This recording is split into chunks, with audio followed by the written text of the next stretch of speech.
My paper is going to the beginnings, the manifestations of Palestinian national imaginary and the failure to achieve them. In his epic poem, in praise of the tall shadow, Mahmoud Darwish, our Palestinian poet, ended by saying how grand the idea, how small the state, which condensed the status of the path of Palestinian national liberation following the tragic departure from Beirut. That maybe carried a prophecy of how the dream or the idea was reduced later on through the settlement process into a semi-political entity that has all the suspicions of apostasy behind the promises and the slogans and the features of clear defeat that was manifested in contracts, in agreements that cannot be read outside the ideology of Zionist supremacy, control, and racism. In my presentation, I have three hypotheses and claims that will be collectively reflected in my presentation. The first one such claim is that if we want to move to the future, we need to review critically the past and purge our awareness about it. But this does not mean that we need to have a clear cut with the history, but to rather to reintegrate within it according to new awareness of the changes and the variables and the challenges. The second claim is the collective imaginary, since it reflects its symbols, its narratives, and its objectives, such as the political objectives, is the ownership of the collective, of the group, and is not something that should be only done for a political aspect or for forced rationalization, meaning that the imaginary has its own rationale and rationalization that is also spills over to the reality. The third claim is that the process of critical review should also have new tools that will delve into depth in the previous narratives and the literature that had become a mental sacred idea or that became a myth almost of our narrative, but rather to re-discuss them, re-define them, re-understand them in order to correspond with our historic collective self. In the third dimension is that we need to go back to the beginning and to have a dialogue where we re-look at the landscape according to this imaginary coordinates, but also reductionist ideas. The Palestinian national imaginary without having to try and define what we mean by imaginary, because it is very elusive and it has a large scope of meanings and symbolism, but we can talk about a symbolic reservoir whereby the components of the existence of the group ontologically and historically are interlinked. And therefore, when we add to the word imaginary Palestinian national imaginary, therefore we are referring to a wide field of symbols, visions, and narratives that constitute the Palestinian identity in their individual and it's in relation of the collective. However, a large amount of this imaginary was born out of exceptional historic conditions related to the Arab-Israeli conflict, especially in the Nakba as a turning point whereby the group helped the people to the Nakba helped the people to think of themselves as a group and pumped a large amount of symbols and definitions and terms such as displacement, injustice, the right, and identity, until we were able to have expressions related to the space and the time of the Palestinian people that was usurped and taken away. And this also looks at how the Nakba affected the people and what happened afterwards. And the second talks about building the other as the enemy, and the establishment of the PLO and its factions attempted to develop a liberation project in an attempt to give ground to this imaginary and put it into reality and practice. And this was expressed clearly in the Palestinian National Charter in 1968, and that the provisions of the charter talked about the unity of Palestine and its people inside Palestine and in the exile, and that the right to self-determination is the basis for Palestinian national liberation, and that armed struggle is the only way to liberate Palestine. And without having to talk about whether it is an inherent right or it is the only way, but the armed resistance and struggle had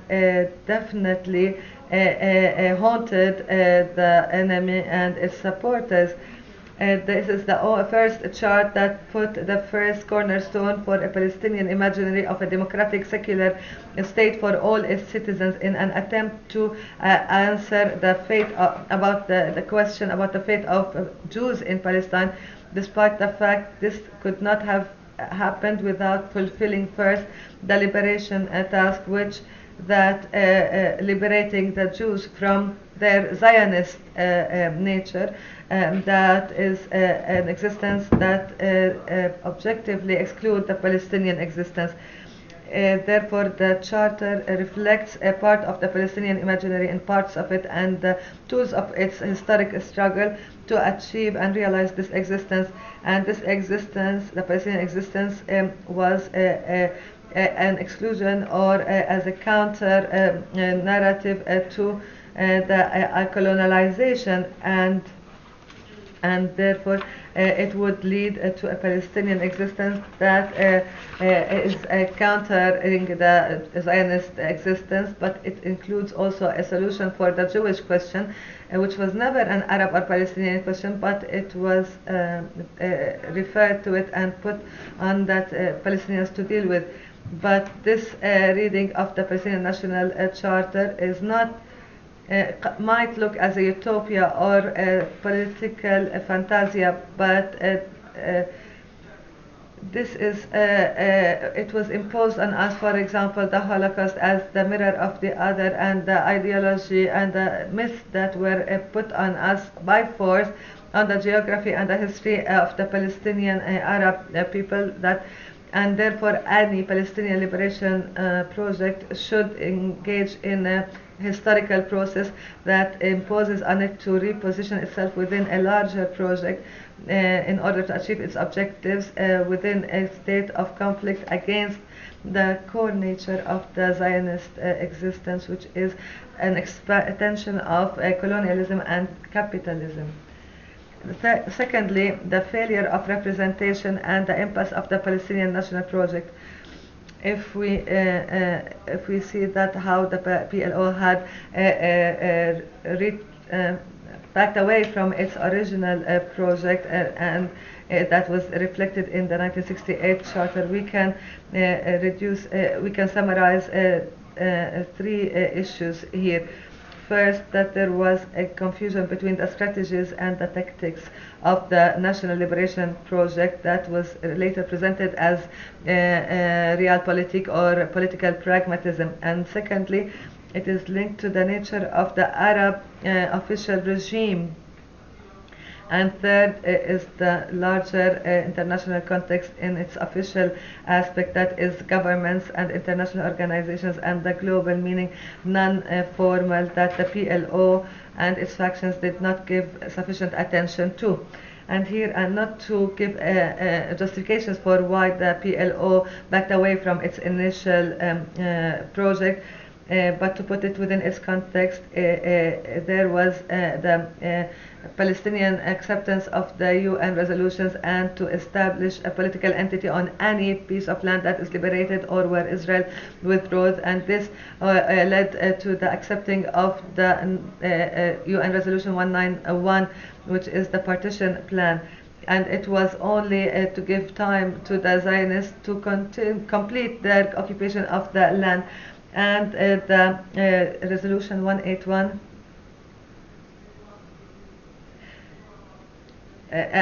he's switching the numbers of resolutions, 181 and 194. 181 is the partition and 194 is the refugees. And then the resolutions 242 and 338 that are the main resolutions that constitute the core of the Palestinian formal political discourse. This reduction that was justified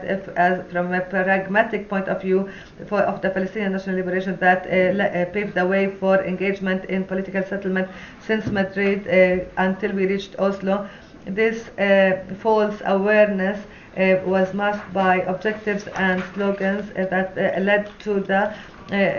abortion of the national project in its core, such as the declaration of the state in Algeria that was put the homeland in the 1967 borders, and the national independent resolution that was only to get rid of the pan-Arab dimension, and to be very accurate is to keep the Palestinian question away from the Arab official intervention, but rather to put it under the auspices of another Arab power within the between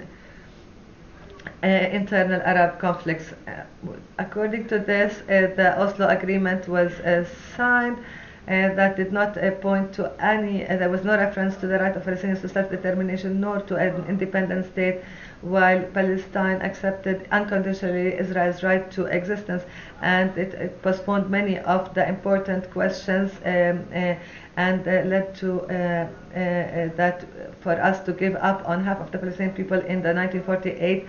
and in the diaspora, and this led to the PA, which also replaced the PLO in many ways, and it had functional economic and security roles under occupation. The PA, based on its negotiation options and its reality and being besieged by Israel and internationally, has become a subcontractor with all actors in re-engineering Palestine as a space for continuous colonization and an advanced outpost for it. And therefore the impasse of the Palestinian national project lies in the started with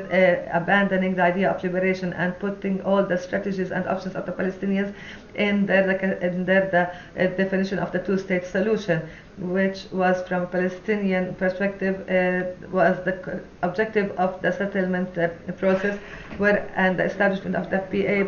But for Israel, it was an opportunity to end any possible realization of the state by colonization, continued settlement activities, the annexation of Jerusalem, and the control over the resources, as if the transitional phase that has continued over 2 decades now was an opportunity for the occupation not only to impose facts on the ground, but rather to prepare the international and Arab and even Palestinian actors to accept this reality and legitimize it and to propose it as a political solution. Third, going back to the beginnings, the PLO, according to its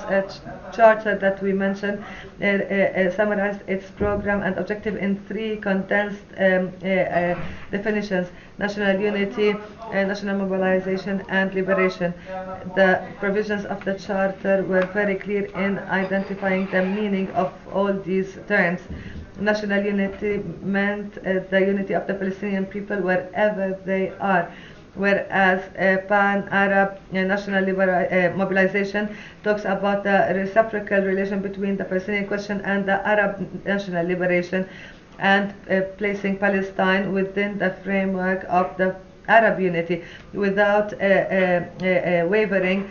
on the human dimension of the Palestinian question that was included in Articles 17 and 18 and also Article 22. As for liberation, it talked about liberating the land in its wider understanding and context, meaning Palestinian, Arab, and human liberation, since the setbacks that had undermined the PLO, because the Palestinian National Liberation Project has been transformed from a liberation project to a project of a state, national unity became a national unity among Palestinians in the West Bank and Gaza Strip, and therefore there are attempts to re-establish the sharing of the power between the Fatah and Hamas, whereas the Pan-Arab national mobilization had lost its momentum, starting with Camp David with Egypt, and then it ended by the independent state, whereby it is not even possible now to talk about it because it's very far from the reality on the ground. Any diagnosis of the reality would conclude not only that there is a complete stalemate and dead end for the political settlement, but rather the lack of any possibility for a political solution for the conflict, given the colonial nature of the Zionist existence in Palestine, but that the ending of the conflict should necessarily dismantle this existence in terms of a function or an entity and an objective that is military, economically, and at the colonial level. And this does not need a lot of analysis within the framework of the experience that we are living. And therefore, the only Palestinian national project that can be really a historic liberation project, not only in terms of the national sense, but rather in the Arab and human meaning, was coined in the beginning of the Palestinian national struggle, and any replacement of it is only accumulating more failures, or to have new positions that are secured by the existing power relations. And due to limited time, I will conclude with three important issues that require further discussion and contemplation to reinstate the Palestinian National Charter of 1968 as the basis for a new beginning for a liberation project. The unity, national unity is the unity of the Palestinian people as a whole, but realistically speaking, it should be based on a historic block of people that takes the liberation project upon its shoulders, meaning that the idea of all of the Palestinians as political and interest-based, and there needs to be a block or a bulk of people that carry this project, and this is based on solidarity with liberation movements and forces, Arab and international levels, and this requires transboundary relations and networks, and to position Palestinian question on the agenda of the national struggle against hegemony and exploitation. And also liberation is a precondition for self-determination and has all the values of freedom, equality, and liberation. Thank you.